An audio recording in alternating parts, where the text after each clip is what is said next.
Exciting to. My topic today is what I have learned as an active member of I Am Worldwide. Hindi lang as your supplier, but as a meat worker and a distributor also. Are you excited? Dahil alam niyo ba, na isa na ring diamond mentor ang inyong Barley Queen.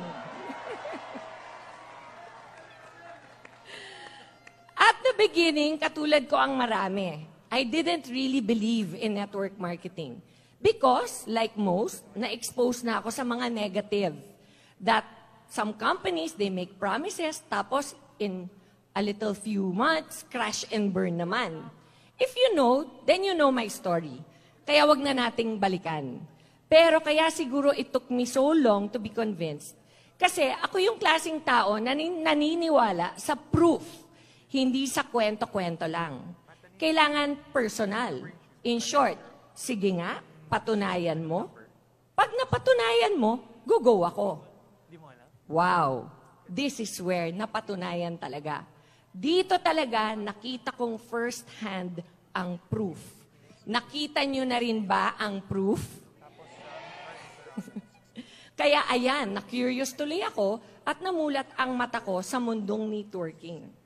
7 years, guys. 7 years na tayo. And yet, it took me 2 to 3 years bago ako na-convince.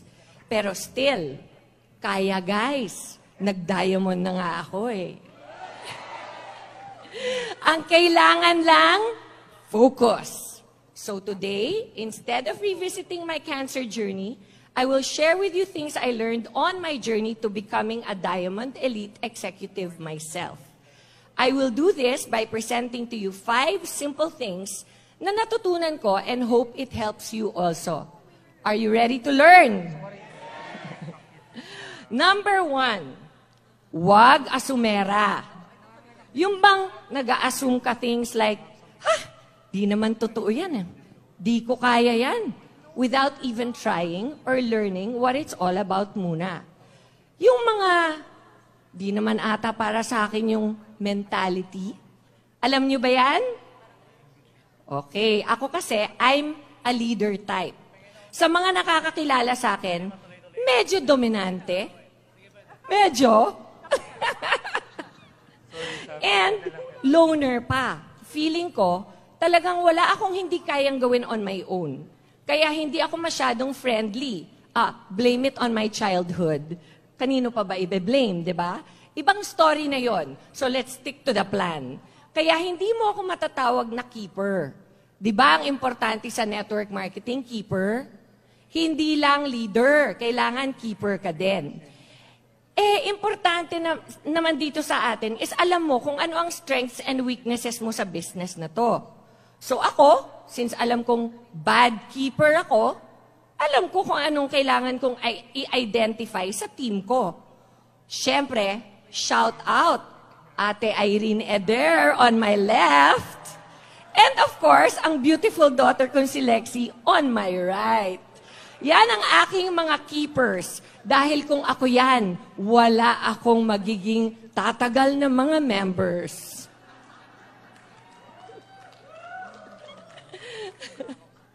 Number 2, huwag kang mamimili.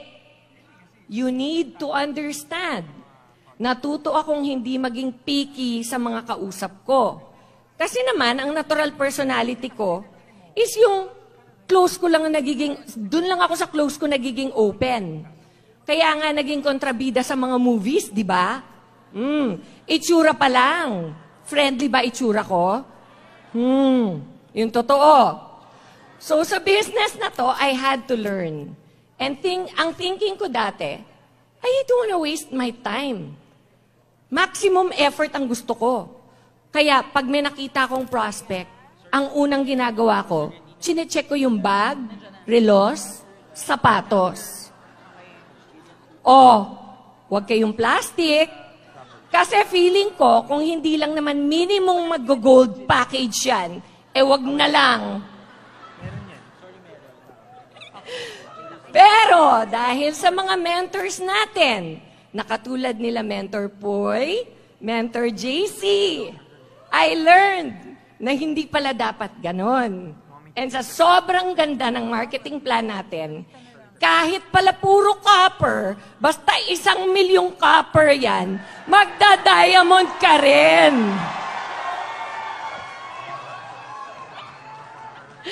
Ay, nako. Kahit dito maa-apply pala ang tinuro sa akin ng magulang ko, na para magkaroon ng 1,000,000, kailangan mag-umpisa sa piso. Ipon method ka din lang pala, kaya huwag mamili. May natututunan ba? Number 3, make helping others your goal and the money will follow.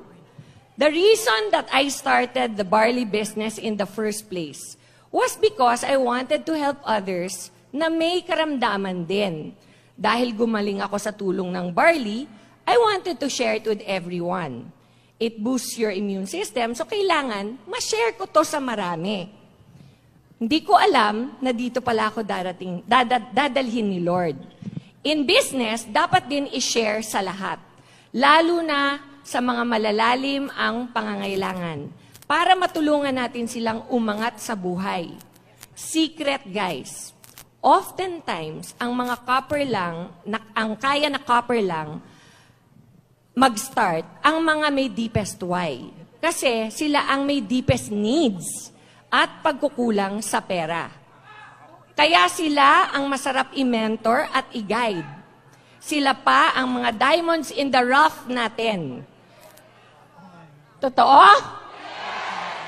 Parang ang daming copper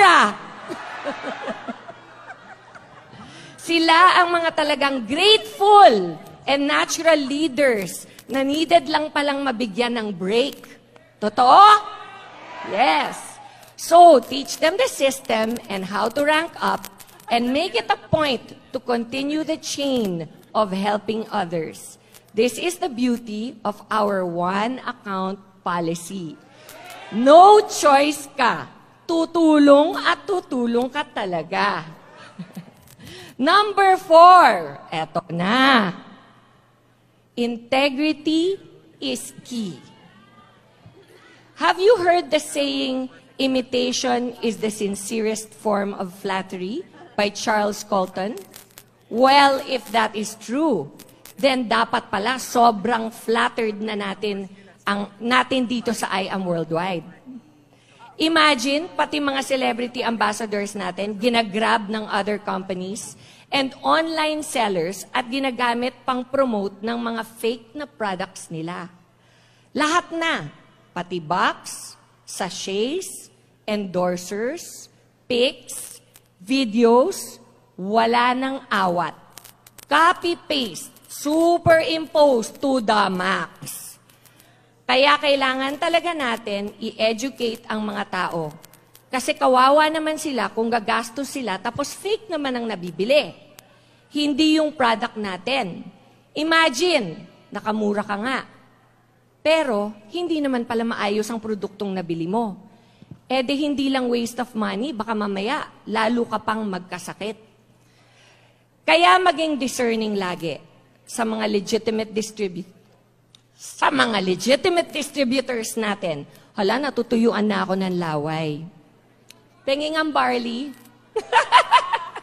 Thank you, Pres. Ang sweet talaga ni Pres. Thank you, Pres. Thank you, Pres. Sa mga legitimate distributors natin, meron po akong message sa inyo. Please do not be discouraged by these sellers that are imitating and trying to make a quick buck by slashing prices and selling fake barley. Because our barley will stand on its own. Baka may maloloko sila once or twice, but people will come back to us because our products work. Our products are the real deal and legit. Maraming pwedeng gumaya, pero isa lang po ang tunay na barley na ginamit ko at nagpagaling sa akin. Only I Am Amazing Barley of I Am Worldwide. Kaya kung gusto nyong makasiguro Do not buy from unknown online sellers. Make sure to buy from distributors who can present an ID with a QR code. Keep in mind yung Bible verse, Proverbs 11:3. Try kong Tagalogin, ha?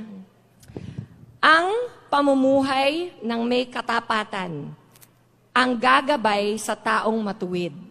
Ngunit ang taong mandaraya at mapapahamak dahil hindi tama ang kanyang pamumuhay. Tama ba? Okay. Last point.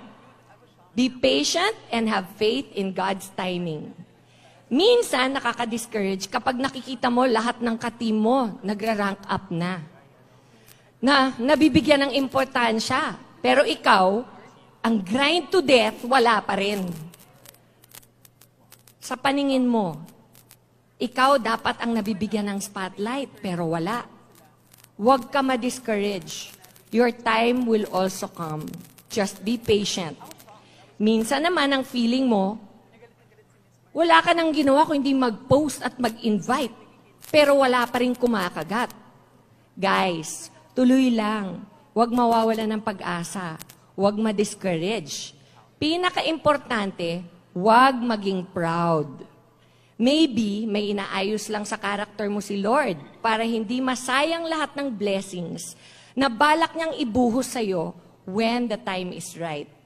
Tignan niyo ako. Kung nagmadali sana akong nag-asawa at di ako naging patient kay Lord, baka naman hindi si mentor mo nang naging asawa ko. Eh de hindi ako naging happy wife. Oh, by the way, Sapphire Elite Executive na rin siya ngayon. So proud of you, my love. Siya daw ang Barley King dahil ako ang Queen. Oh. Kaya just be patient because the Bible says that God makes everything beautiful in His perfect time. I am sure na marami pa akong matututunan in the years to come as I have already learned so much from everyone na nauna sa akin sa business na to. Salamat sa inyong lahat. Alam kong kung wala kayo, wala ako dito ngayon. Sa aking mga partners and best friends na walang sawang pinakita sa akin ang beauty and benefits ng networking. Bes, Ana, Bes, Press AM. Si VP Aika, na-miss na nating lahat. Salamat. Isa na ako na nabago ang buhay ng dahil sa inyo.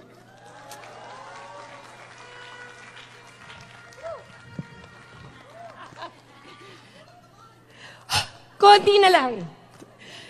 Sa aking Team 1, shout out!